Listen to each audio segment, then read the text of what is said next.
This channel does not promote any violent, harmful, or illegal activities. All content provided by this channel is meant for an educational purpose only.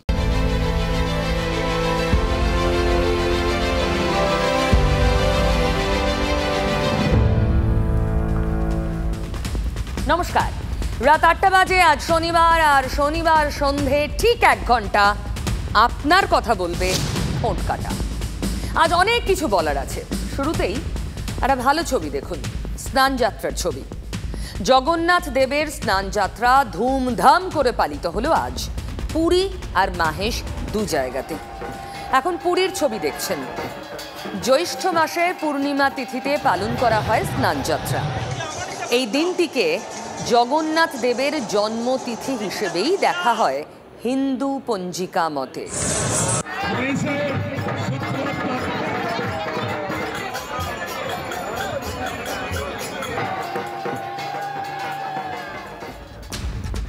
সদ্য vote তিথি মেটার পরে রাজ্যে এখন আর এক তিথি চলছে, কোন্দল তিথি। তৃণমূলে চলছে। সে কবে থেকে ছিল পাটুলিতে শোকজের দিনই যোগ হয়ে গেল গড়িয়ার ছবি দেখুন।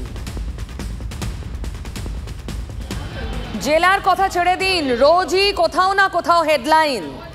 এই বিষয়ে অবশ্য সেরা পর্যবেক্ষণ শতাব্দী রায়ের। সে কবেই ওটা নিয়ে ব্যস্ত হবে না, গোষ্ঠীদ্বন্দ্ব নিয়ে। ওটা একটা তৃণমূলের সিলেবাসের মধ্যে পড়ে গেছে। রাজ্যের শাসক দল কি সত্যি ভাবিত ঘরের এই কোন্দল নিয়ে? তৃণমূল যে তোলাবাজি নিয়ে সিরিয়াসলি ভাবছে তা বেশ বোঝা যাচ্ছে। না হলে কুণাল ঘোষ প্রকাশ্যে কাউন্সিলরকে নির্দেশ দেন তোলাবাজি আটকাতে। হ্যাঁ, এতদিন মমতা ব্যানার্জিকে বলতে শুনেছি তোলাবাজি সিন্ডিকেট বন্ধ করতে হবে, লোভ করবেন না। একাধবার নয়, বারবার বলেছেন। আমার এলাকায় কে ঘরবাড়ি করবে, তুমি নিশ্চয়ই ঠিক করবে না যে আমার কাছ থেকে সবকিছু কিনতে হবে, আমাকে এত দিতে হবে তবে আমি ঘরটা করতে দেবো। এটা হবে না। যদি কেউ অন্যায় করে থাকেন মানুষের কাছে গিয়ে ক্ষমা চেয়ে নিন। যদি কেউ কারো কাছ থেকে কোনো প্রাপ্তি নিয়ে থাকেন তাকে গিয়ে ফেরত দিয়ে দিন। এ থেকেই স্পষ্ট বোঝা যায় তার কথাতেও কাজ হয় না, হচ্ছে না। যা হোক, এবার এই স্বচ্ছ তৃণমূল অভিযানের দায়িত্ব নিয়েছেন দলের বাগ্মী নেতা কুণাল ঘোষ। উত্তর কলকাতায় নির্বাচনী প্রচার সভায় গেলেন, সেখানে গিয়েই তো বললেন, শুনুন।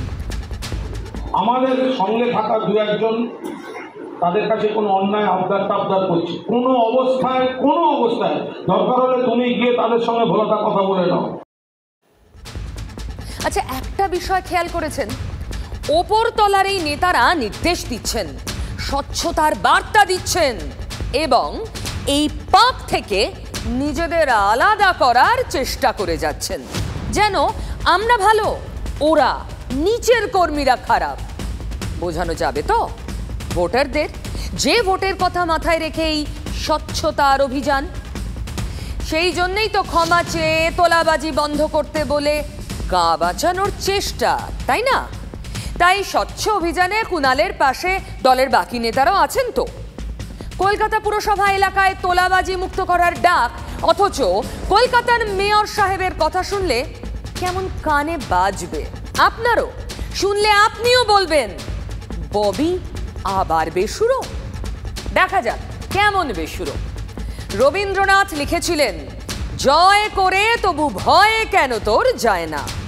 বিরাট জয়ের পর তৃণমূল কি ভয়ে? লোকসভায় 42-29, তারপরও সুপ্রিমো রেগে টং। পুরো এলাকায় ময়লা সাফাই হচ্ছে না।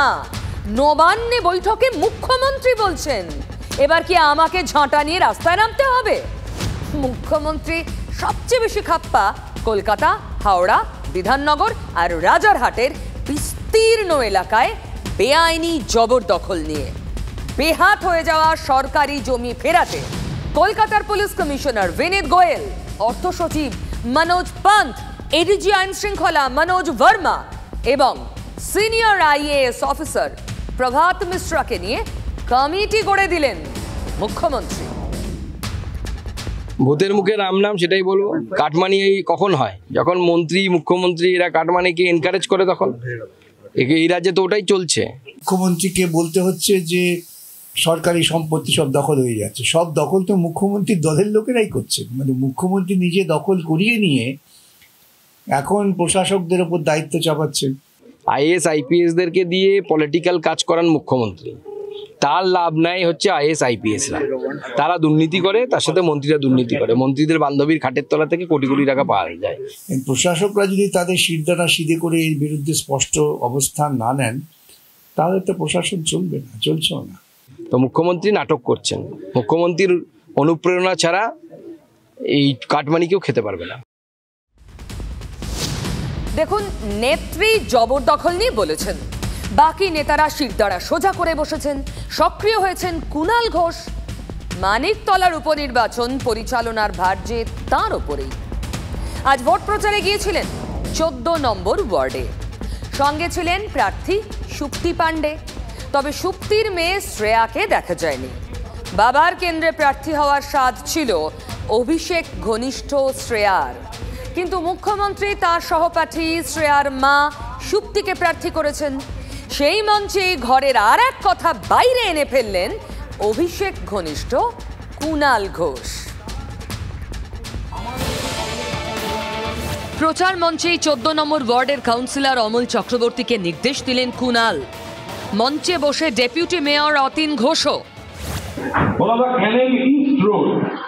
সেখানে যেখানে ঠাকুর গড়া হয়, সেখান থেকে একটা অভিযোগ এসছে, আমাদের সঙ্গে থাকা দু একজন তাদের কাছে কোনো অন্যায় আবদার করছে। কোনো অবস্থায় দরকার হলে তুমি গিয়ে তাদের সঙ্গে ভোলাটা কথা বলে নাও।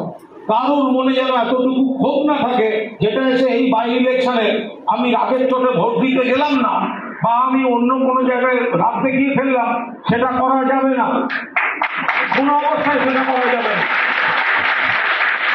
যারা আমি বুঝতে পারছি তাদের কাছে খবর চলে যাবে, নয় সিধে হয়ে যাবে, আর নইলে কিন্তু আইনের ব্যবস্থার মধ্যে পড়বে। সোজা কথা বলে রেখে দেবে।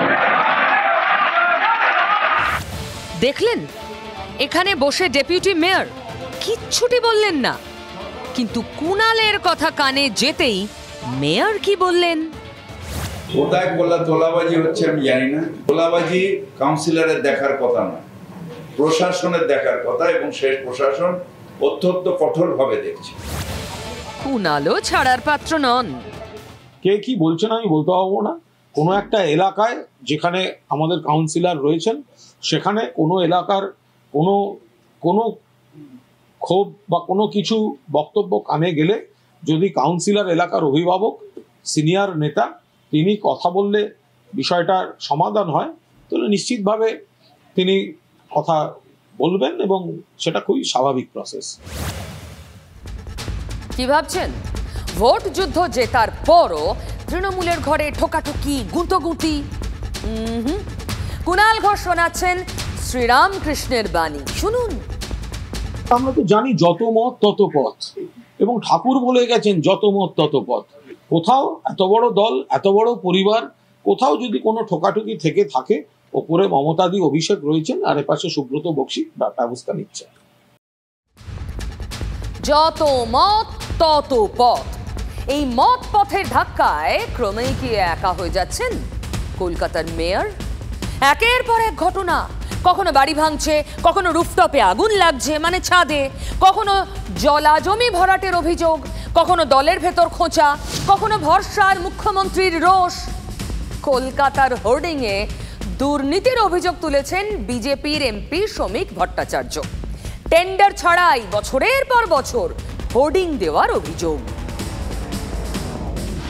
শহরে হোর্ডিং বোর্ড টেন্ডার নিয়ে দুর্নীতির অভিযোগ তুলল রাজ্য বিজেপি নেতৃত্ব। কলকাতা জুড়ে হোর্ডিং দুর্নীতি। শ্রীভূমির ফুটব্রিজে যে বিজ্ঞাপনগুলি রয়েছে সেগুলোর কন্ট্রাক্টের মেয়াদ 5 বছর আগে ফুরিয়ে গেলেও এখন পর্যন্ত কোনো নতুন টেন্ডার ডাকা হয়নি। টাকা কোথা থেকে আসছে, টাকা কার পকেটে যাচ্ছে সহজেই অনুমেয়। বিজেপি এমপি পাশে পাচ্ছেন প্রাক্তন বাম মেয়রকে। তৃণমূলের বিরুদ্ধে বলতে হলে বিকাশ ভট্টাচার্য ক্লান্তিহীন। দেখেছি বিভিন্ন সময়ে, বিশেষ করে পুজো ইত্যাদি সময়ে তৃণমূল কংগ্রেস তো মোটামুটি শহরের পুজোগুলো নিয়ন্ত্রণ করে। তারা পুরসভা আইন না মেনে, পুরসভাকে কর না দিয়ে এই বড় বড় হোর্ডিং চাপায় এবং সেই ব্যবসায়ীদের থেকে তারা পয়সা তোলে। আমার মনে আছে আমি যখন মেয়র তখন আমি ঘেরাও হয়ে গিয়েছিলাম, যেহেতু আমি বাধ্য করেছিলাম যে এই সমস্ত যত হোর্ডিং হবে তার জন্য পুরসভাকে কর দিতে হবে। রুচি সংঘ থেকে আরম্ভ করে সবই, সন্তোষ মিত্র স্কোয়ার ইত্যাদি সব বিখ্যাত, তারা ঘেরাও করলেন আমাকে। মেয়র সাহেব কি বলছেন? তিনি বিরোধীদের অভিযোগ উড়িয়ে দিতে গিয়েও আলতো করে ভাসিয়ে দিলেন একটা বাক্য, দেবা জানে, দেবতা নয়, দেবাশিস কুমার। পাগলে কিনা বলে ছাগলে কিনা, যে হোর্ডিং কোম্পানিগুলো আজ 40 বছর ধরে কাজ করছে, টিএমসি জন্ম হয়নি তবে থেকে হোর্ডিং কোম্পানিগুলো কাজ করছে, তা টিএমসি নেতা কোথা দিয়ে এলো?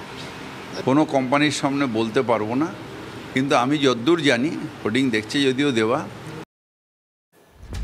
হোর্ডিং দেখছে যদিও দেবা, দেবা মানে দেবাশিস কুমার, হোর্ডিং বিভাগের ভারপ্রাপ্ত মেয়র পরিষদ। দলের ঘরের সমীকরণে দুজন দুই ঘরে। আমাদের প্রতিনিধি সায়ন্ত ভট্টাচার্য পুরসভার গলি ঘুঁজি ঘুরে যা জেনে এসেছে তা মারাত্মক। সেজন্যই কি মেয়রের মুখে দেবা জানে? কলকাতা পুরসভার বিজ্ঞাপন বিভাগটা কিন্তু দেবাশিস কুমারই দেখেন। ওটা কলকাতা শহর জুড়ে যে মেলাগুলো হয় সেখানে 3টে কোম্পানি, তারা এমআইসির অত্যন্ত ঘনিষ্ঠ এবং এরা ছাড়া কেউ কোনো বরাত পান না। গতবার পার্কিংয়ের ক্ষেত্রে যে ধরনের চক্রবুর্জে পড়ে গিয়েছিলেন ফিরহাদ হাকিম, এবারে কিন্তু সেই একই চক্রবুর্জে পড়েছেন। কারণ ফিরহাদ হাকিম চান হোর্ডিং বোর্ডের টেন্ডার, কিন্তু উল্টো দিক থেকে যখনই সেই নোটটা গিয়েছে এমআইসির কাছে বা আরও হাই লেভেলে, তখন কিন্তু সেই হোর্ডিং বোর্ড টেন্ডারটা হয়নি। আর সেই টেন্ডার না হওয়ার জন্য কিন্তু দিনের পর দিন এক্সটেনশন পেয়ে গিয়েছে হোর্ডিং বোর্ড যারা বরাত পেয়েছে সেই সংস্থাগুলো। হোর্ডিং দেখছে যদিও দেওয়া। বিজ্ঞাপন বিভাগের নিচুতল আধিকারিকরা তারাও কিন্তু বারবার করে বলছেন যে এই যে টেন্ডার না পেয়ে সংস্থাগুলো দায়িত্ব পেয়ে যাচ্ছে, এর কারণে কিন্তু আর্থিকভাবে লাভবান হচ্ছে বিভিন্ন তৃণমূলের শীর্ষ নেতৃত্ব। সরকারের ঘরে টাকা ঢুকছে না, টাকা অন্য কোথাও চলে যাচ্ছে। এ তো শয়ে শয়ে কোটি টাকার দুর্নীতি। কিভাবে তৃণমূল কংগ্রেস সম্পূর্ণভাবে আকাশকে নিয়ন্ত্রণ করছে, শূন্য পর্যন্ত তারা নিজেদের অধিকারকে প্রতিষ্ঠিত করে ফেলেছে। সমস্ত সরকারি নিয়মকে বৃদ্ধাঙ্গুষ্ঠ দেখিয়ে আজকে তার দল এই কাজ করছেন। আর মুখ্যমন্ত্রী বলছেন যে সরকারে বিভিন্ন অফিসারদের চিন্তা করা উচিত কেন সরকারি জমি দখল হচ্ছে। হোর্ডিং দেখছে যদিও দেওয়া। আচ্ছা আপনি বলুন, এই যে স্বচ্ছতার অভিযান, সেখানে যদি ঘরের লোকই বেসুরো হয়ে যায়, অভিযান সফল হবে? সুপ্রিমো তো উঠে পড়ে লেগেছেন তোলাবাজি, কাটমানি, জবরদখলের বিরুদ্ধে। স্বচ্ছ করতেই হবে তৃণমূলকে, কিন্তু সেখানে বাধা কোনগুলো? আচ্ছা, কোন উপায় তৃণমূল এগোতে চায়? উপায়টা ভালো? বৃহস্পতিবার নবান্নের বৈঠকে কড়া কড়া কথা শুনিয়েছেন মুখ্যমন্ত্রী। লোকসভা ভোটে বিপুল জয় তো এসব চাপা পড়ে যাওয়ার কথা, কিন্তু মুখ্যমন্ত্রী ছাড়ছেন না। হয়তো উন্নততর বামফ্রন্ট সরকারের মতো উন্নততর তৃণমূল সরকার গড়তে চাইছেন। হয়তো কাকতালীয়ভাবেই অভিষেক বন্দ্যোপাধ্যায় সাংগঠনিক কাজ থেকে কয়েকদিনের জন্য ছুটি নেওয়ার পরেই অপারেশন শুরু করেছেন মমতা বন্দ্যোপাধ্যায়। গত মঙ্গলবার নিজের অফিসেই আক্রান্ত হন 110 নম্বর ওয়ার্ডের কাউন্সিলর স্বরাজ মণ্ডল। অভিযোগ 104 নম্বর ওয়ার্ডের কাউন্সিলরের দিকে জড়িয়ে সেই জবরদখল আর তোলাবাজির অভিযোগ। নেত্রীর নির্দেশ দুজনকেই শোকজ করা হয়েছে। মেয়র যদিও বলছেন তোলাবাজি ব্যাপার নয়, পুরোটাই ইগোর লড়াই। 110 নম্বর ওয়ার্ডের কাউন্সিলর স্বরাজ মণ্ডলকে বেধড়ক পেটানো হয় তাঁর দফতরে। স্বরাজ আঙুল তোলেন বড় চেয়ারম্যান তারকেশ্বর চক্রবর্তীর দিকে। শুভজিৎ ব্যানার্জি আমাদের যুব সভাপতি, তার নেতৃত্বে একদল দুষ্কৃতী ঢোকে এবং সেটা পুরোটাই পরিচালনা হয় তারকেশ্বর চক্রবর্তী বলে, তারা অনুগামী বলে পরিচিত। আমি সব করি না, আমি আমার নিজের যে ওয়ার্ড, জীবনে সিপিএম, বিজেপি, কংগ্রেস তারা কোনোদিনও বলতে পারবে না যে তারকেশ্বর চক্রবর্তী তাদের গায়ে একটা আঁচড় দিয়েছে। তার অনুগামীরা জড়িত, এটা 100 ভাগ, এবং তাতে মদত দিচ্ছে তারকেশ্বর চক্রবর্তী। কিছু তো একটা অভিযোগ দিয়ে নিজেকে বাঁচতে হবে। কৃতকর্মের ফল মানুষকে তার এই জীবনেই দিয়ে যেতে হবে তার কৃতকর্মের ফল। কৃতকর্মের ফল কি সেই কর্ম? স্বরাজ, তারকেশ্বর দুজনই তো শোনালেন জবরদখল আর তোলাবাজির গল্প একে অন্যের বিরুদ্ধে। পাটুলি উপনগরীতে কিছু বেআইনি নির্মাণ হচ্ছিল, যেগুলো আটকে দেওয়াতেই ওনার যত রোষ বা ওনার অনুগামী যারা এই সমস্ত বেআইনি কাজে নিযুক্ত ছিল তাদের এখন খারাপ লাগছে, যেহেতু সেটা তাদের উপার্জনের জায়গা ছিল। সেটার জন্যই আমাকে এই রোষে পড়তে হলো। কেএমডি এর লিজ হোল্ড প্রপার্টি কোনোদিনও হস্তান্তর হয় না without permission of the KMD. সেই হস্তান্তর করে তাকে সেখানে 3 তলা 4 তলা বাড়ি, এইটা আমি বাধা দিয়েছি। ওখানে যে লাইন দিয়ে যে ওই আমাদের চারা গাছের যে দোকান নার্সারি, সেখানে লাইট পোস্ট থেকে লাইট দিয়ে 5,000 টাকা করে নেওয়া হয়। কারা করে এসব? যে দুই রোগ সারাতে আদা জল খেয়ে নেমেছেন স্বয়ং মুখ্যমন্ত্রী। রাজ্য সভাপতি সুব্রত বক্সিকে ডেকে দুজনকেই শোকজ করতে বলে দিয়েছেন। দুজন কাউন্সিলর ওয়ার্ড 110 এবং ওয়ার্ড 104-এর কাউন্সিলরদের তাদেরকে দল শোকজ করেছে 7 দিনের সময় দিয়ে। স্বরাজ আর তারকেশ্বরকে ডেকেছিলেন মেয়র। স্বরাজ গিয়েছিলেন, তারকেশ্বর যাননি। নিজের বিধায়ক কার্যালয়ে দুজনকে ডেকে কথা বলেন মন্ত্রী অরূপ বিশ্বাস। দলের মুখপাত্র বলছেন দল 2 কাউন্সিলরকেই শোকজ করেছে। মেয়র অবশ্য তা মানছেন না। ওয়ার্ড 110 এবং ওয়ার্ড 104-এর কাউন্সিলরদের তাদেরকে দল শোকজ করেছে। না না, কেন শোকজ নেই, আমরা কালকে বসে অনেক মিটিয়ে দিয়েছি। তোলাবাজি না, এটা ইগো। ওই যে লড়াইটা হয়েছে, আমি ওকে দুজনের সাথে কথা বলেছি কালকে, এটা ইগোর লড়াই। তাহলে শোকজ টোকজ করে পরিস্থিতি সামাল দেওয়ার চেষ্টা, কিন্তু একাধটা হলে তো হয়, কতগুলোতে শোকজ করবে তৃণমূল? যখন পাটুলি নিয়ে খবর হচ্ছে তার মধ্যেই হঠাৎ ঢুকে পড়লো গড়িয়া, কুরুক্ষেত্র গড়িয়ায়। দেখাবো সেই ছবি। গড়িয়ায় তৃণমূল কাউন্সিলরের অফিসে হামলা, ঘটনায় গুরুতর আহত 3 জন। মহিলারাও মারধরের হাত থেকে রক্ষা পাননি বলে অভিযোগ। রাজপুর সোনারপুর পুরসভার 1 নম্বর ওয়ার্ডে পুরপিতা পিন্টু দেবনাথ, তার অফিসে তাণ্ডব। এদিন আচমকা কয়েকজন দুষ্কৃতী এসে বাঁশ লাঠি নিয়ে সেখানে হামলা চালায়। দাবি কাউন্সিলরের। ব্যাস, আর যায় কোথায়? রক্তারক্তি ব্যাপার। মার খেলো তৃণমূলী রাই, মারলো কারা? তৃণমূল। অভিযোগ যারা মেরেছে আর যারা মার খেয়েছে সব তৃণমূল। মানে ওই যে কোন্দল তিথি শুরুতে বলেছিলাম, সিলেবাসে আছে যেটা, সেই কোন্দল। বুঝতে পারছেন? আমার ছেলেটাকে স্পিনার কারণে ধরে ধরে মেরেছে, কতবার দীর্ঘদিন ধরে মেরেছে। আমার মেয়েকে মেরেছে, আমার নাতিকে মেরেছে, আমাকে মেরেছে। আমরা কিন্তু পার্টি অফিসে মারপিট করতে দিতে চাই না। আচ্ছা, তোমাদের বাইরে বার করে দেবো, তোমরা তবে কি করে পার্টি অফিসে ঢুকলো? কাজ ভেঙে দিল তো। কাজ ভেঙে ঢুকেছে।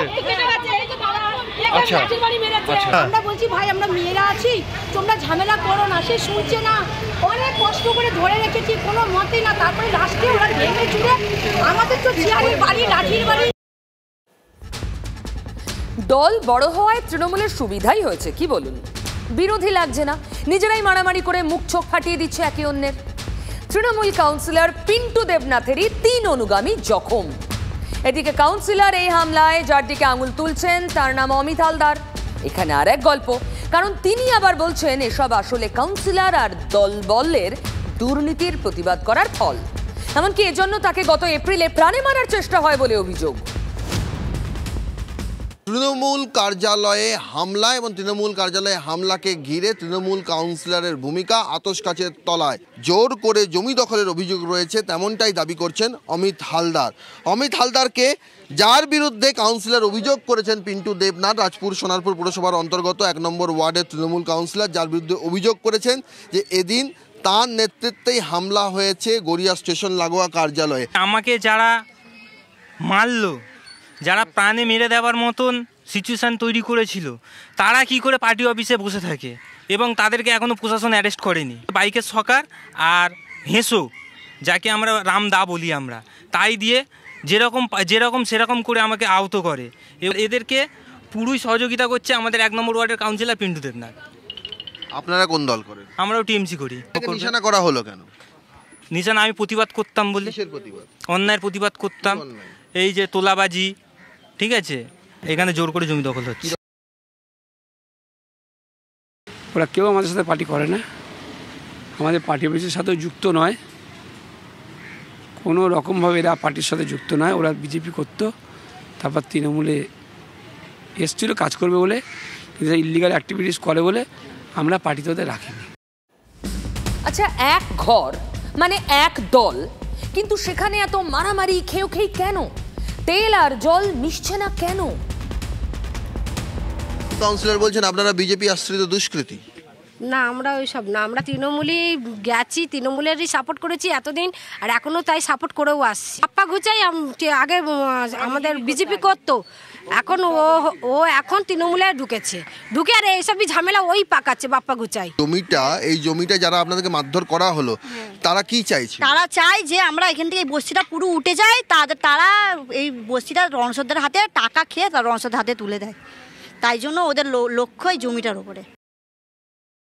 এর মধ্যে কোনো গোষ্ঠী ফোষ্ঠী কোনো বিষয় নয়। এটা কাজ জমিকে দখল করতে গেলে থাকে তো সব ভাড়া, ঠিক আছে? তাহলে কাজ জমিকে দখল করতে যাচ্ছে, এইসব নতুন গল্প আমি শুনতে পাচ্ছি, আমার এর কোনো জাস্টিফিকেশন আমার কাছে নেই। মানে ঘুরে ফিরে সেই জমি, ঘুরে ফিরে সেই দখল, তৃণমূলের দখলের রাজনীতি। কোনো গোষ্ঠীদ্বন্দ্ব নেই, যদি থাকে পুলিশ হচ্ছে ইন্ডিয়ান পেনাল কোড অনুযায়ী চলবে। সেখানে অ্যাকচুয়ালি কি হয়েছে, কারা করেছে, ওগুলো দলের তরফে খতিয়ে দেখা হচ্ছে। কোনো মারপিটের ব্যাপার না, এটা আমি বলছি তো, একটা বড় দল একটা গণতান্ত্রিক কাঠামোর মধ্যে চলে। কোথাও মানুষ তো রে ভাই, যদি কোথাও একটু দ্বিমত ত্রিমত হয়, দল পরিবার সব দেখে নিচ্ছে, এবং ঠোকাঠুকি দু একটা হলে মিটে যায়। সুব্রত বক্সি দেখে নিচ্ছে। ঠোকাঠুকি দু একটা, ঠোঁটকাটা স্পেশালি আপনাদের দেখাবো।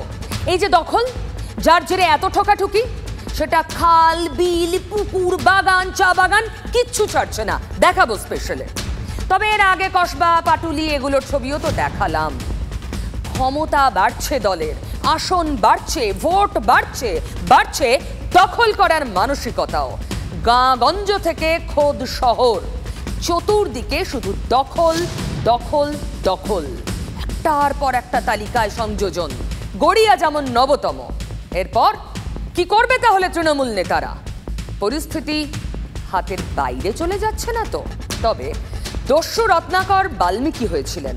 জবরদখল, তোলাবাজি ঠেকাতে মুখ্যমন্ত্রীর উদ্যোগ দেখে বিরোধীদের অনেকে ঠাট্টা করে বলছেন দস্যু রত্নাকরকে বাল্মীকি বানানোর চেষ্টা।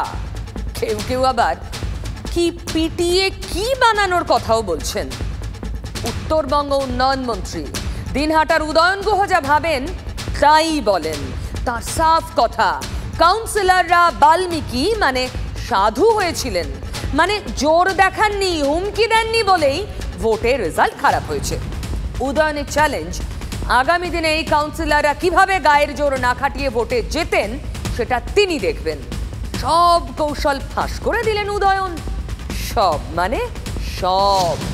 নেত্রীর দলের কালি মোছার চেষ্টা, না মাঠে মারা যায় এর ফলে?